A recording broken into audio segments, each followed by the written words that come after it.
This is Scott Loveridge with the North Central Regional Center for Rural Development. Thanks for joining us today.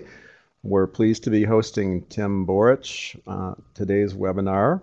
Tim is currently Director of ISU, Iowa State University Community and Economic Development Programs, and also Dean of Extension in the College of Design at Iowa State University. Tim brings 36 years of experience in community development to this webinar. He's also been a former associate director of the North Central Regional Center for Rural Development, so he understands the center very well and the diversity of programs in our region extremely well. He's been involved with creative program design in Latino population, joint positions developed with the University of Wisconsin, and lots of downtown design issues, and so it's a real breadth of programming experience that he brings to this talk, and I'd like to welcome you, Tim. Can you hear me now? You're good. Oh, great. Okay. Well, welcome everyone, and I will try to make this relatively succinct. Yeah, and I'm grateful for the center for giving me this opportunity. I guess I guess let's just get going, get started. The picture in front of you is from actually 1979. I don't look like that anymore. That was my first day on the job, and I had to get up at 3 in the morning. I was working as a field specialist in Sioux City. Hop in the car and have my picture taken on campus at 7 a.m. And if you notice carefully on my chin there, I guess I did actually nick myself that morning shaving at 3:30 a.m. So, and I just wanted to say that I'm sure this is going to be as that picture indicates. Let's go ahead and get started. Let's see. Here we go.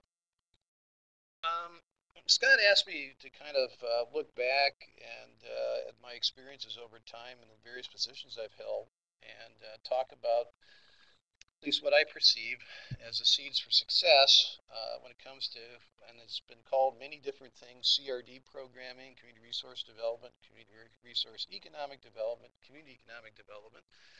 That's something I also want to talk a little bit about, but some of the basis I think that I've observed over the years and what I perceive as successful programs, both state and local, these are some of the basics I think that I find that has happened. And I'd like to talk a little bit about each and then end a little bit about some of the issues I see for the future as well. History, visibility, product, accountability, partners, university integration, or integrating what the program is with the broader university, and then finally diversity in a very broad definition of that term.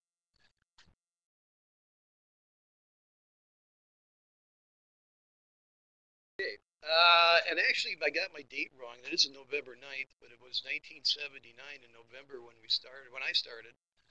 And to just put some things in perspective, Jimmy Carter was president and just lost the election of Ronald Reagan. The farm crisis was just beginning. The 30-year mortgage I took out at that time on a new home, actually, it's so hard, but 30-year mortgages are going at 13% at that rate. In Iowa and across the Midwest, and I think this is one of the reasons I have, even today, have such an interest in retail. Regional malls are being developed across the Midwest and mid-sized communities. Those towns of about 25,000 to 100,000. And so you take the combination of the farm crisis and then add the concept of regional malls. Main Street was taking horrific hits, both in the interior of these cities as well as small towns across the Midwest. And that was, in terms of a priority issue, obviously that was a major one. And then you add to that mix, and this is in Iowa, 1983, Walmart started building across the state. And so what was going on in a lot of small towns was unprecedented back, well, if there was a time, it would have been back to the Great Depression. And a number of factors were hitting at once. And so you put a community development specialist out there at that time, and there was an awful lot of anger and the job was very, very hard. I just remember getting a call from a town of 300. We'll come back to this, but getting a call from the mayor of a town of 300 first thing on a Monday morning, and started out, Tim, I don't know what we're going to do. Our bank, our hardware store, and our grocery store all closed last week. And that was kind of the trend. And it also posed a key question, I think, that related to our programming that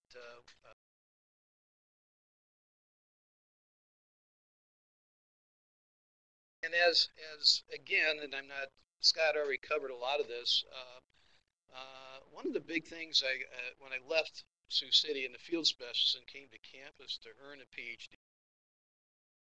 that was put working with Betty Wells at that time, was called Tomorrow's Leaders Today. It was funded by the Kellogg Foundation, and that obviously had a major impact in how I view things. It was basically a leadership development program, but it was based on the principle that what do you do with the town of 300?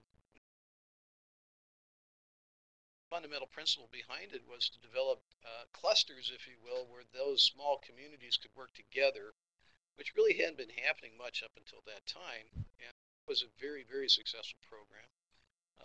Scott mentioned I was part of the regional center as well, assistant director and program coordinator, fellow, had different titles, for about 6 years, I believe. PhD in sociology, and after that, went to work for a year, which was also great value as a liaison between the university and the Iowa Department of Economic Development.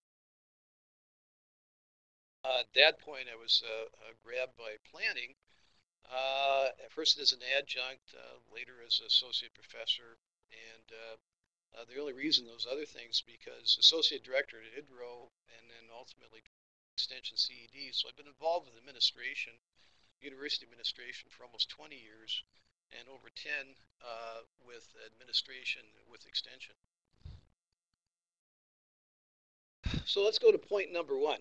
And again, this is an N of one, so there's a number of people on this call that are certainly as capable of discussing this as I am. But one of the things that when I got started in the job with extension and administration specifically, what I tried to do was to develop the history of the unit and literally advertising that. In Iowa, this is Margarita Tarr.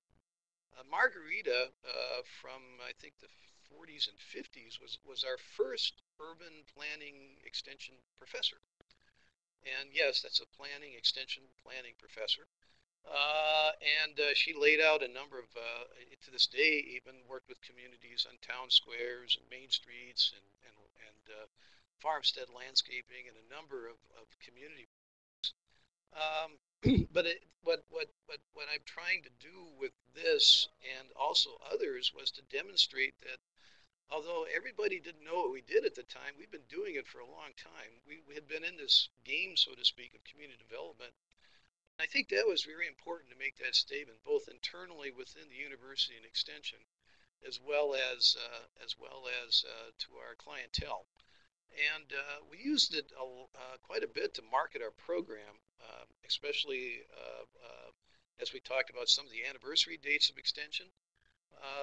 We tried to make that less abstract and to let our clientele know that we were in this game in the long run, and that really the idea, I think, was to add to our credibility working with our clientele, that we were far from being a flash in the pan, and I think that was very effective and very helpful to us in the long run.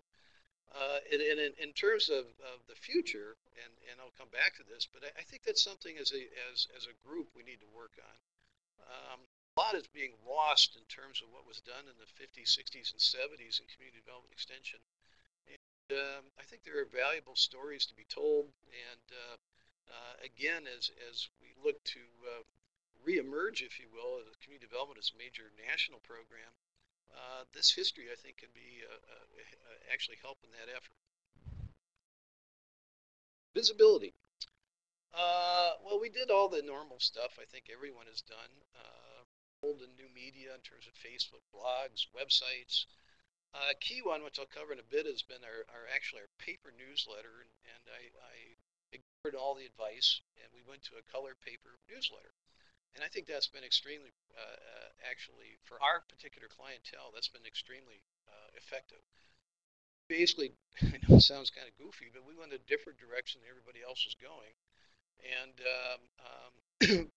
and so for folks like on city councils and boards of supervisors and NGO boards and so on and so forth, having something that can be change hands in paper, I think turned out to be quite effective as opposed to another digital newsletter. Press, both national and local, we're going to talk about that in a second, but we really took on much of that ourselves, and getting our, as opposed to relying more on the broader extension system, and I think that was actually proved to be a decision to make when that started to happen. And then traditional methods, the conferences, the papers, etc., getting our name, our face out there. But we, again, we have utilized some very traditional methods to increase our visibility, but some of the newer ones as well. And this is I'm going to break in a story, and this is one of them. This happened again, in, I think it was 2006. Yes, that would be correct. Does anybody remember the hanging chads of 2004 in Florida? Obviously, that was a major historic event, going all the way to Supreme Court. The HAVA Act was passed. That's the Help America Vote Act, where funds were provided to states to help beef up their voting systems. Well, our Secretary of State at that time, Chet Culver, relationships with the Secretary of State and some of the state county, especially the County Association, ISAC, or that would be the State Association related to NACO, contacted us and gave us some funds and some training to actually train poll workers across the state prior to the 2006 midterm elections. With this training and material, we trained over 1,500 workers, officials across the state, and it was a very, very effective program. And I tried to relay this to our communications unit at that time about this was a major event, that because of the hanging chad, this could be very newsworthy, assuming that we had a clean election. That extension in Iowa State University was very active in creating a clean election here in Iowa. Perhaps I suggested and provided materials that news release on the Wednesday, making sure it was a clean election, following the night would go out, and I think would probably get very good play in a lot of front sections of the dailies across the state as they followed up on the election. A lot of sense. Well, we provided that material, and nothing came that Wednesday or that Thursday or that Friday. Sent out what was called with our packet of materials almost 6 weeks after the election, and of course very few newspapers or news outlets, it was buried basically, and very few covered it. About this time, I was getting Stan Johnson was the director, was giving us a bad time about nobody knows what you do. No one, you're a hidden unit within the broader extension organization, and you need to become more visible. So I used this in my reply to Stan that this was my Exhibit A. If you notice the date, this was the lead article going out of extension the week of the election, the art of bonsai. Now, I have nothing against bonsai, but it was just, I think, a classic case where we continue to do what we always do, and in some times, at least for our unit, I think, not solely relying on what had been done in the past made a lot of sense in terms of our marketing. And so at this juncture, I guess I can start at the point of the art of bonsai, that we decided that we need to take our own initiative, become more visible.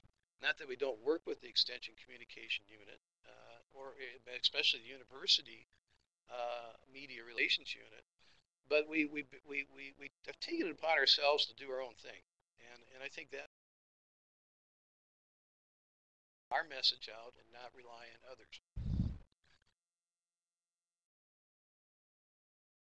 One of the things we did, and you notice the date, we've been trying to get this launched almost a year when we finally took it upon ourselves to do it, and and that's our Community Matters newsletter. Roughly 2,100 people from 14 states. This is our paper newsletter. You can find it online in our website, or you know, in paper copy, obviously. But this was very effective, and again, we didn't do it digitally. We didn't do it on the web, etc. It's kind of funny as people have gone away from that. Much the paper media, we found that it was kind of rare that people were picking up on this. We've gotten a lot of positive feedback. It's well read. The subscription list continues to grow, and we found it to be very effective sort of, I know it's counterintuitive, but means of getting the word out on our programming. We've done a number of conferences, and thank you to Sandy Overbrecht, who helped me obviously in this conference, but you know, getting the word out through hosting these types of conferences, roundtable sessions, is another way of getting ourselves more visible to the state and our clientele. So visibility was very important, and we really went our own direction in much of that, and so we found that actually to be very effective, so to speak, with a broader organization. We took our own initiative to become. Another area which I think is the seeds, part of the seeds of success, is product. And when I got to be director of the unit here for community, so in the first 5 or 6 years, we had a heck of a lot of retirements of very prominent economists, sociologists, a lot of people that had phenomenal programs that, well, you know, just they just like I'm doing, it came to that age, it was time to retire. So what we tried to do at that point was to go away from a people-oriented system to a product-oriented system, so that we look to provide a more specific programming, if you will, that was easier to communicate and specifically could target clientele. So the programming became not dependent upon who you know, but became more universal in its deployment, and so that a program of this title going on in the western part of the state would be very much the same as one going in the eastern part of the state. And we did. We had titles. We have, you know, specific logos, etc. So we market individual programming as well as a broader program area. And we found this to begin to be very effective, that it allows us to communicate with clientele in terms of roles, what they're receiving, who's doing what, the time span, so on and so forth. And again, it allows for a bit more universality across the state in terms of not just depending upon an individual, but have a better understanding what they're actually getting into as they programming. And to go back, we have a website called Program Builder where we try to capsulate this on. It gets about 3,000 hits a month, where people can go to and not only see, like, you know, the iWalk program, specifically see what programs, products, if you will, what we're offering, but who to contact and initiate some programs out to their communities. And that's been fairly effective as well. Accountability. We came to take a much longer term focus. We thank Wisconsin for the logic models. So we started to take a longer focus in terms of community impacts, and community is the unit of analysis, and I think that's important. Monitor who we're working with. We need to believe in what we do, in essence, and monitor what we do,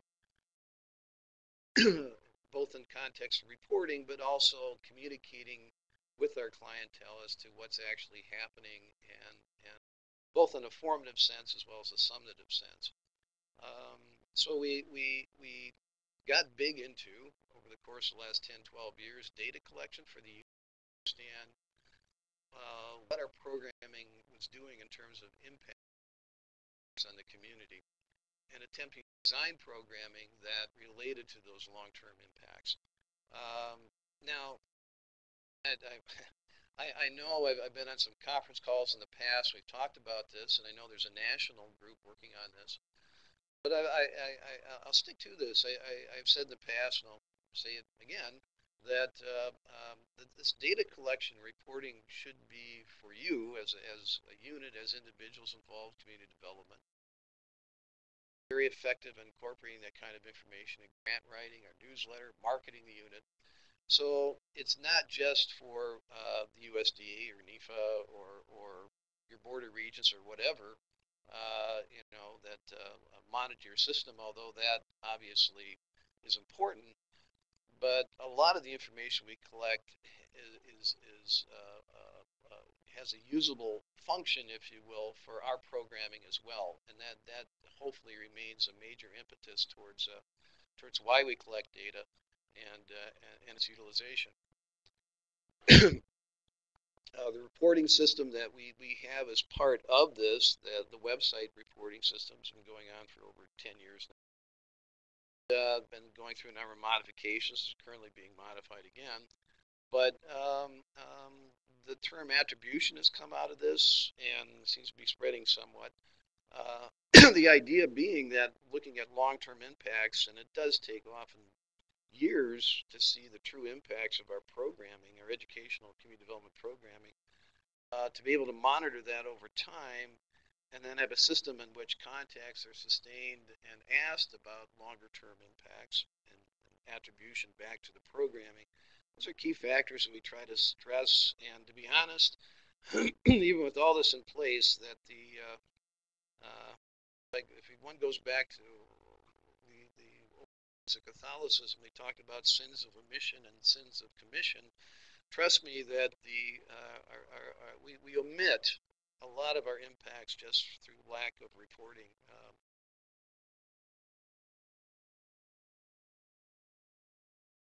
I see that a lot more than people making up data or that is not valid. I can almost guarantee you, as we go through these and aggregate these reports, that numbers are missing that I know that are missing, and so the weakness, I think, even in this context, has often been that follow through, especially as you look at changes in personnel. Somebody does series of economic development workshops and then retires or moves on to another job. A lot of times the follow through just isn't there, and so it's not really pointing a finger at anyone. It's just part of the function, I think, of how the system operates. But again, I think it's better to try than simply ignore these level of data. And you can begin to track even a geospatial sense in terms of looking at where you're weak and what communities and counties.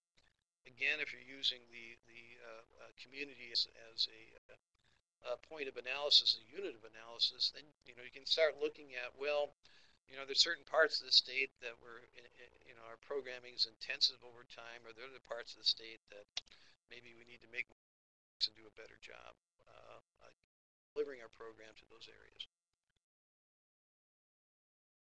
Another key, I think, has been over the last 10 years, and Scott talked about this, been our partnerships and growing partners. We have a number of joint positions.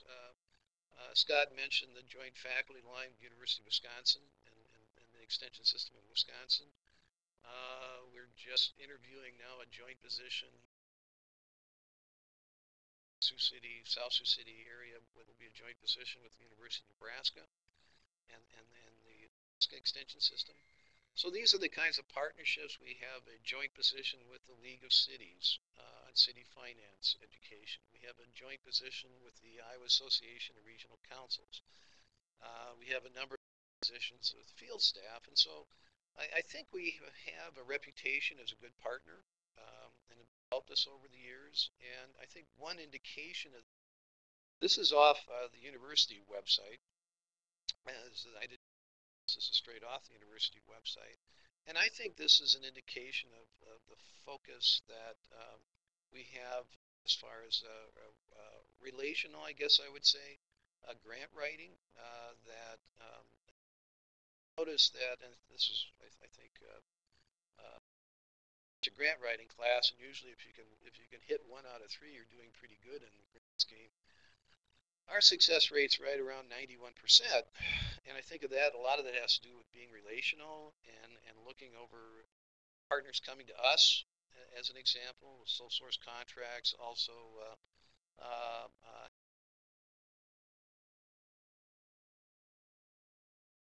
has led, I think, to this type of success rate in our grant proposals and in our contracts. So it's just one indication, but again, partnerships have taken on a much more prominent role in how we both deliver our programming as well as related to the financing of our programming.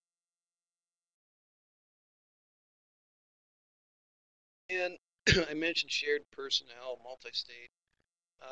This is going to sound a little bit funky, I guess, but we take a more of an open systems approach to look as we talk about these partnerships. So that, whether it's the NCRD or USD and other federal agencies like the DOT and HUD,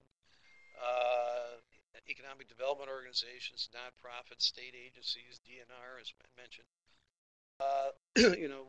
it's not a line agency type. It's more of working in coalitions and through collaboration with a spectrum of organizations. And that sounds really kind of I guess in a way, but there's downsides. I mean, shifting directions or something new, there's a lot of other partners associated often with that. So there is, and Scott would probably say, and your economist friends would talk about transaction costs. There are transaction costs with partnerships. And so it's not always clean in terms of what we're doing and how we're doing it, but it certainly has its benefits in the context of leveraging both our staff and our resources far beyond what we 10 years ago, I think when I started, maybe 11 now. Every dollar in hard funds we received from extension, we leveraged roughly, 10 cents in soft funds. That ratio has changed now so that for every dollar we receive in extension funds, we're leveraging about 5 sources of funds. Some of that's from the university, some of it's from grants and contracts, etc. So our funding has changed, our partnerships have grown, but again, that's not as clean as it once was, but it certainly does a better job of leveraging our resources. Another area that I think we've taken very close notice of, and it's something I look for when I look for successful programs, there's always been, I think, not always, yeah, there has been kind of a tendency to compartmentalize extension with the broader context of the land grant mission. And so it's something that we've tried to do here more so, I think, that is actually place ourselves in the middle of the broader land grant mission, not only in terms of outreach, but also research and teaching. As an example, we incorporate roughly, this is through the College of Design, some 200 plus students doing outreach in Iowa, either through studio work or grad assistantships or other types of work. That's actually a major metric what we use as far as both in our strategic plan as well as our success. So it's not just tertiary to our program, but it's become actually a part of it. Certainly, we look to loop back into research, what's going on with our program, set the research agenda, and the outreach function, I think, is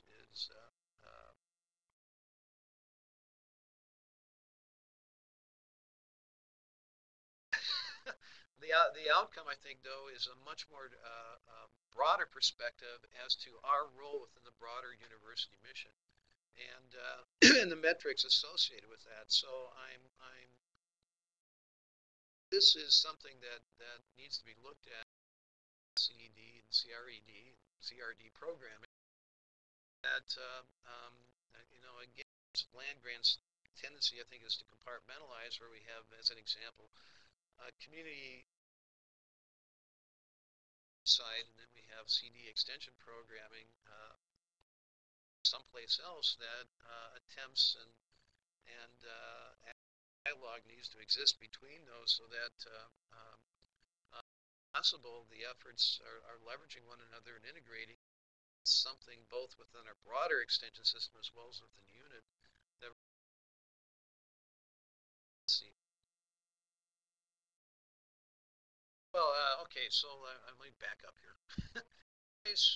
About bending community development, there's mostly agriculture and bending. You have to help me there, Joyce. Carter, I'm wondering to what extent ISU CD offers signature programs more responsive to. I would say we're a little bit, we have some signature programs that I think we're known for, especially design, some of our Latino programming and community. Some here, local government programming, we've had that for years, a good 50, 60 years. These are, when I think of some of our signature programs, and economic development certainly one, in terms of the water system that we participate heavily in. But we're also pretty nimble in terms of our programming, and we're constantly looking for prototypes, the R&D function. So I don't think we're stuck within our signature programs, but we certainly have those in terms of what we're known for. Shared positions make staffing more nimble, less nimble. Yes, Judy, that's true. Both. Shared positions, you have often boards or other groups that may provide some oversight to some of these positions as you work with other organizations, and so partnerships, I mentioned transaction costs are certainly there, but at the same time you can also leverage positions to create assets both in a state and local area, so you're not committing as much in the way of assets to a single position, which I think more types of programming and actually create systems. So I guess I would say yes to your question, Jody. Some of the broader metrics in terms of university integration, which you contribute. Well, one of the big ones is how many students we're using, and how that relates to the pedagogy of instruction and teaching. Again, that's a metric that we use. That's also used, I believe, by the university. So, and stuff we do in economic development are based on broader metrics of the university. So those are two that I can think of offhand.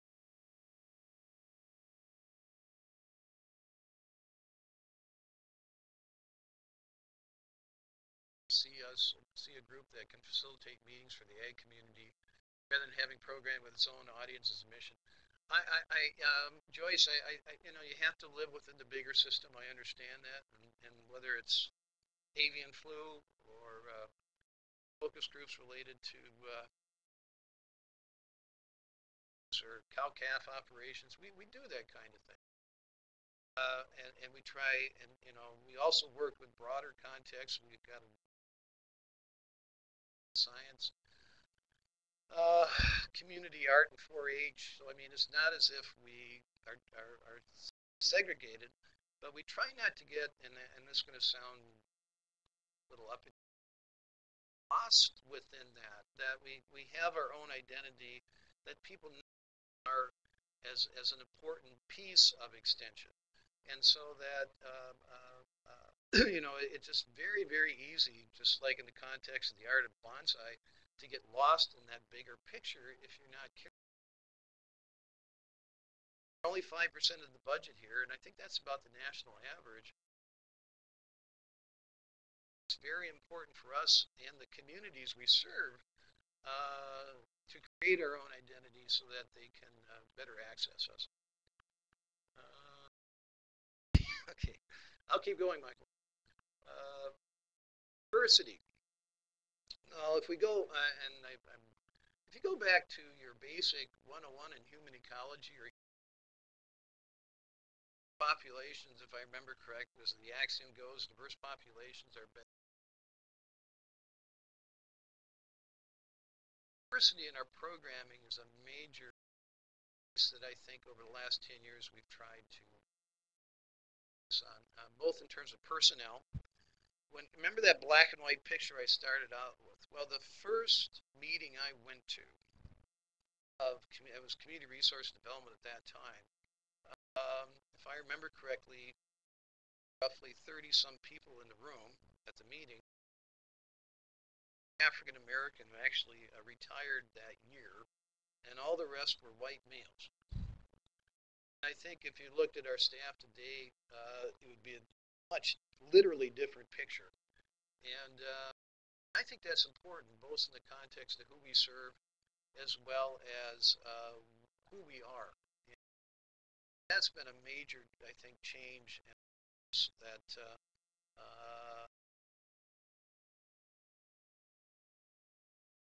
goal, to be honest, of the last 10 years. Communities, rural and urban, this is an issue, and I think will continue to be. But we have tried to balance our programming more, I think, in the last 10 years between rural and urban, begin to provide meaningful education. Again, this goes back to diversity, but diversity in the context of who our clientele sense, that we're just not limiting ourselves to one population. Work with a broad spectrum, and whether it's an urban neighborhood or it's a small town, that we take a broader look, I believe, in terms of our programming, much more diverse work. Disciplines. We have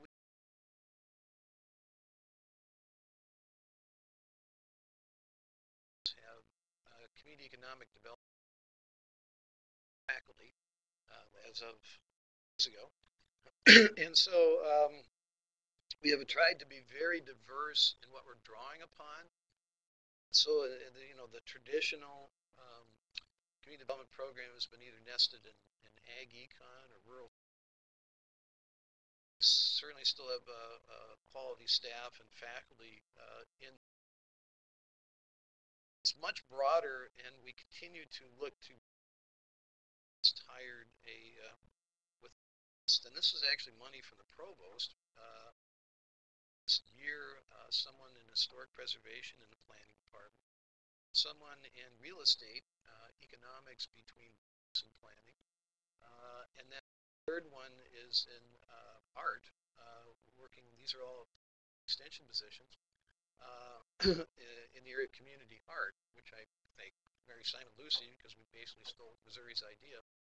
But again, very broad and not stuck on a single discipline. I think that diversity in the way we address community issues and concerns, I think, is important for the unit, and I think it broadens our base within the university as well, having concentrations, if you will, within.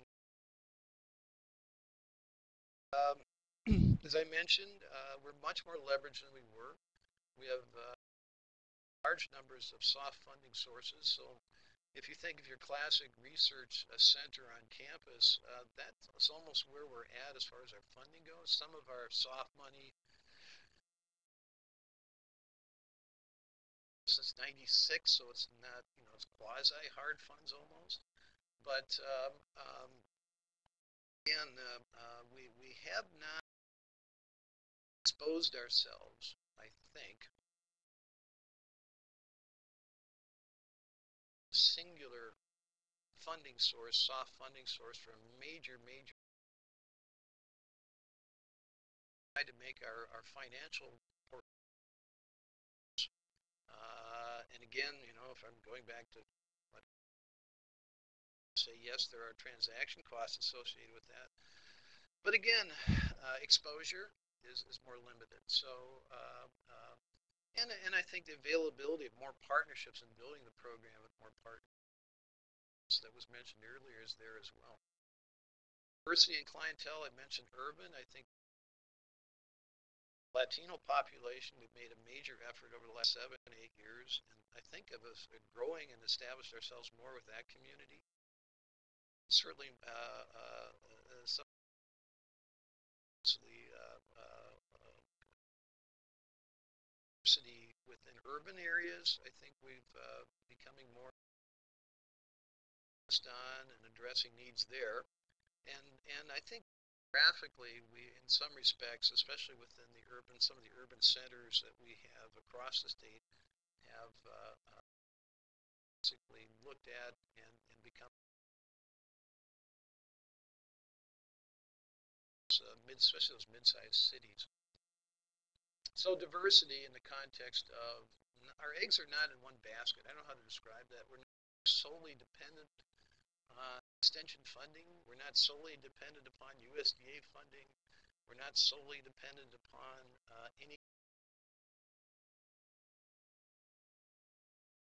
pluses and minuses to that, but it does allow for a lot of flexibility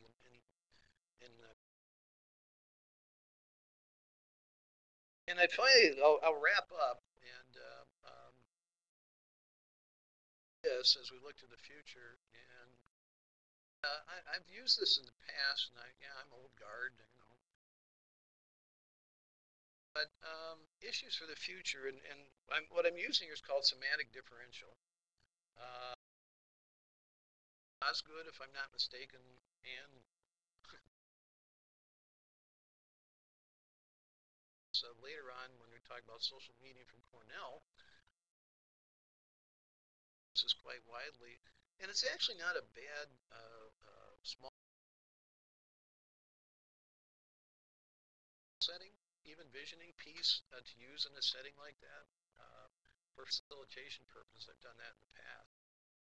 The idea, of course, with semantic differential is we look to what CRED is and the issues that might affect, looking at opposite adjectives and where it might be. So as we look at I know if we look at the broader context at the national level, whether CRED, if I use that term on the top, whether it's strong or weak, I think CRD is getting stronger. I know some places that there's gaps, like especially outside the Midwest, but looked at what is going on.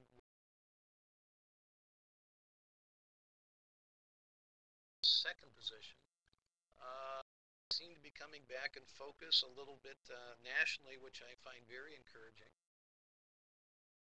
In a few, actually about central regional directors are holding a meeting symposium, and there seems to be growing consensus among the extension directors in the in the Midwest, that this is an issue, concern that needs to be addressed on a broader state by state as well as regional level. So I see some real positive signs. So there are gaps, but I'm really encouraged by some of the directions I see going on for the future. Whether or not we're innovative or lagging, I would suggest we better be innovative, because perspective of the university, from the perspective of community development, simply taking stuff off the shelf and applying it when it comes to community development. Some of the things we've tried here have been innovative. States I program clearly, I think sort of you know, this Ron Powers was the fellow who hired me, and I think he always stressed this. Being outside the box, I think, is a function of the community. Stretch the system and take leadership in that context, and I think it's very important. Extension systems and our land grants for us to do that. So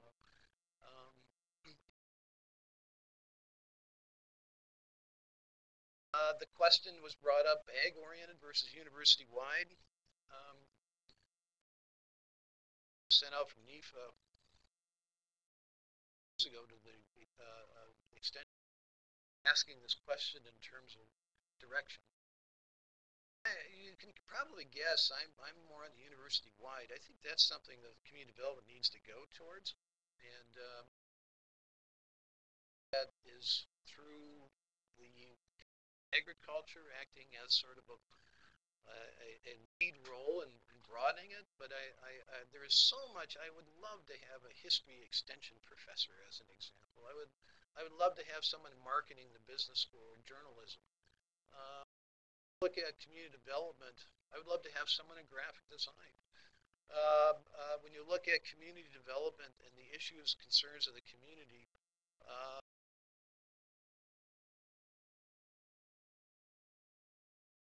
ones together address some of these issues. And I think community development has a great potential. I'll just say that, to be that sort of orchestrating conductor of the orchestra to and provide those kind of content. Urban and rural. This one has always concerned me.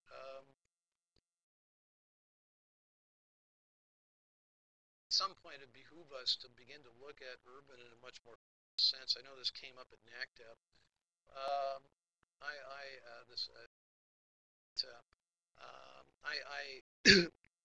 I worry that our national partners, and to some extent the rural regional centers, rural development centers, their mission is more focused on rural, and I understand that, but a part of the land grant mission, I think, extension doesn't stop in towns of 10,000.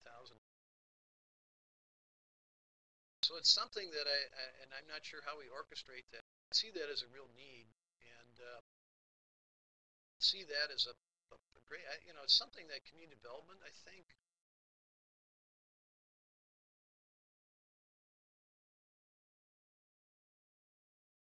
settings, and it's something that we could actually provide leadership to the broad system, I believe.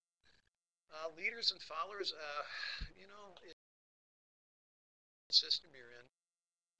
I hope, though, as I mentioned, this is getting stronger. I hope we do. Again, I guess it comes with innovation, but I see real possibilities for us as far as community development at a national level. Visible versus invisible. My advice and hope is that we get out visible. I'll be careful how I say that. I don't think we really are at a national level yet. I think we're becoming visible with some of the good work through the North Central Regional Center and the Southern Center now, and so we're beginning to try to track what we do and the broader impacts of what we do. I think that's starting that process. It'd be nice if we had, as an example, could share a title, so even a logo that one could state lines and help define what we're doing.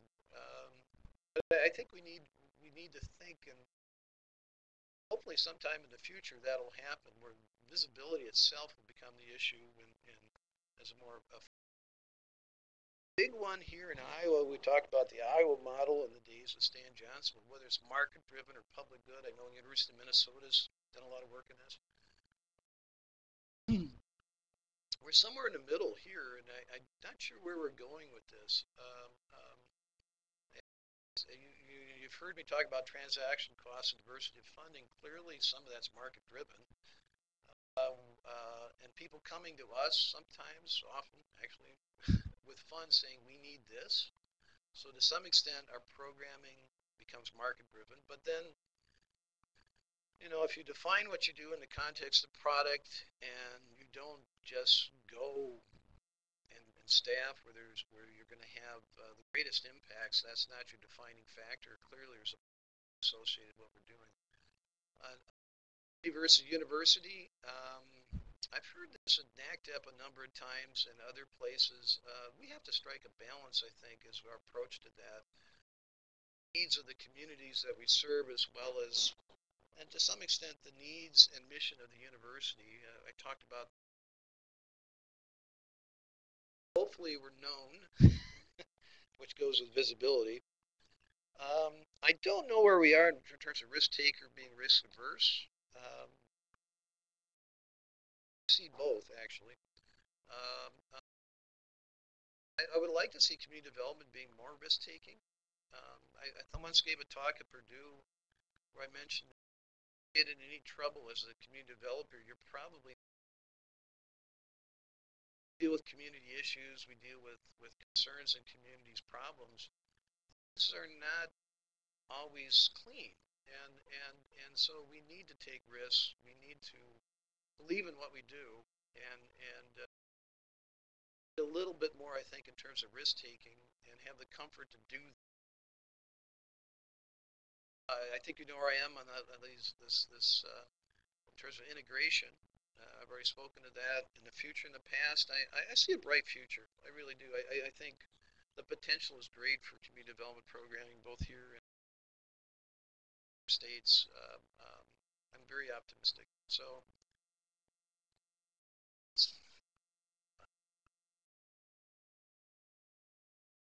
what 36 years does to you?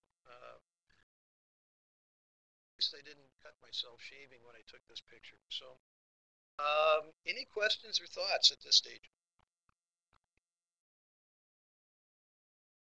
Well, thanks, Tim. It's a great overview of some excellent thoughts for how to move this program area forward. I do believe that you are smiling more at the end than you were at the beginning, as Greg Wise has noted. So there's that. So you're a good-looking fellow, and dad. So there you go. A couple questions I'd like to throw out there, and one is, you know, you talked about integration, but you know, to what extent are there, you know, the opportunities, particularly with the family and consumer sciences area, for this program area to sort of work more closely with the folks in that arena? You know, a lot of these issues do express themselves, the issues that those folks are dealing with do express themselves at the community level, you know, differently across space. So talk a little bit about that. Well, a good question, Scott. When Horizons, which I know a lot of you know, started the Northwest Area Foundation, we actually piloted the first program. I think there were 2 communities in Minnesota as a unit. And the decision was made to basically, we can actually turn that over to our family.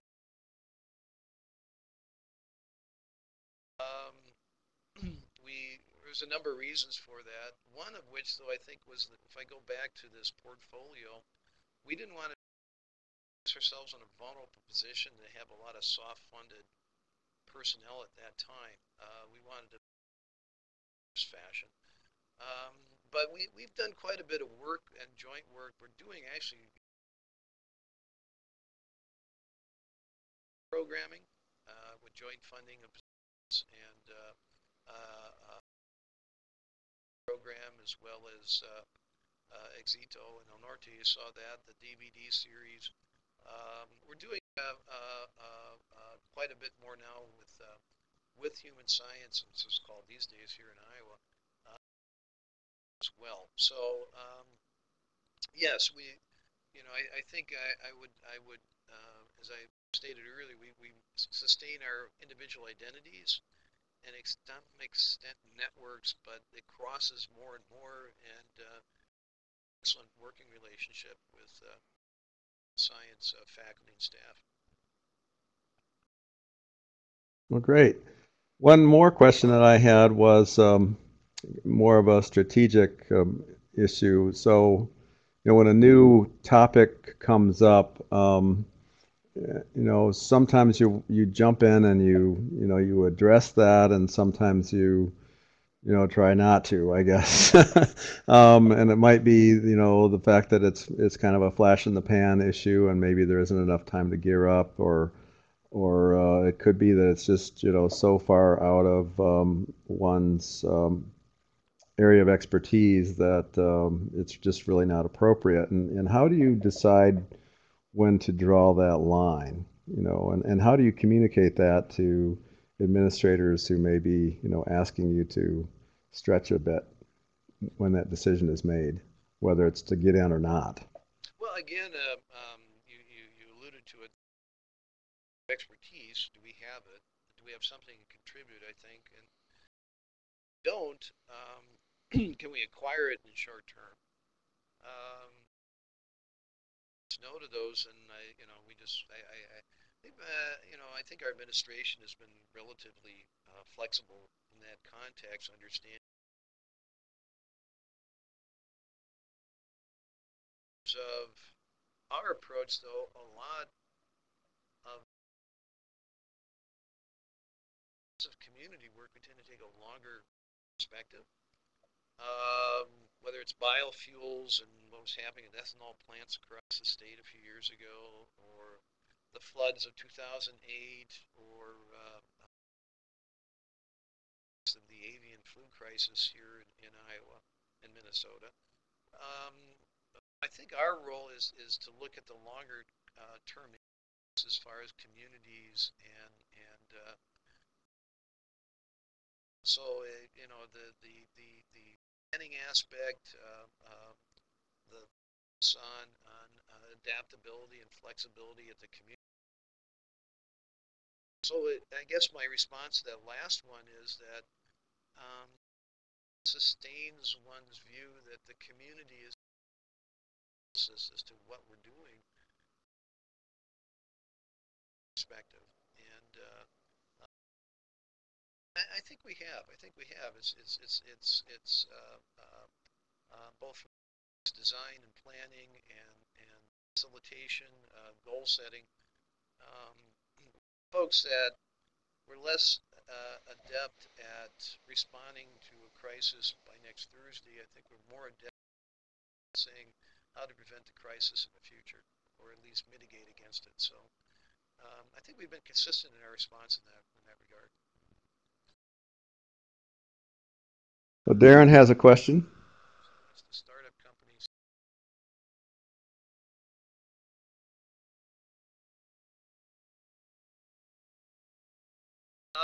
Yeah, I mean, we say this. There are other people can answer this question better. I think we use those kinds of tools actually.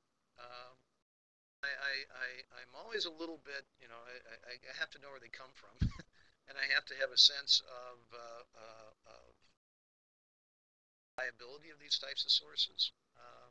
If it's something that is functional, usable as far as assisting communities in planning,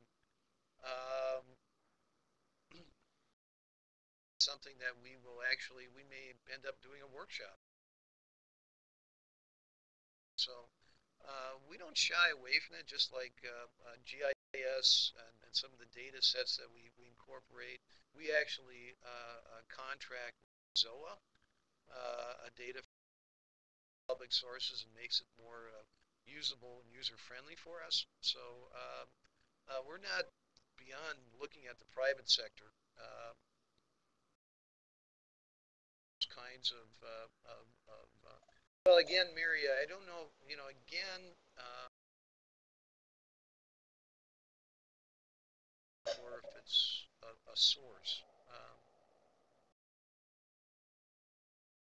What, from our educational standpoint, from our view, I think that's what we have to offer more than Google, is that we know Iowa, we know the cities in Iowa, we know the people in the cities of Iowa. A lot of them are alum, and I think the application use of these types of services is something that we do involved in as far as their efficacy and utility. So I'm not sure this competition is as much of helping local planners, cities, counties to understand the viability of sources.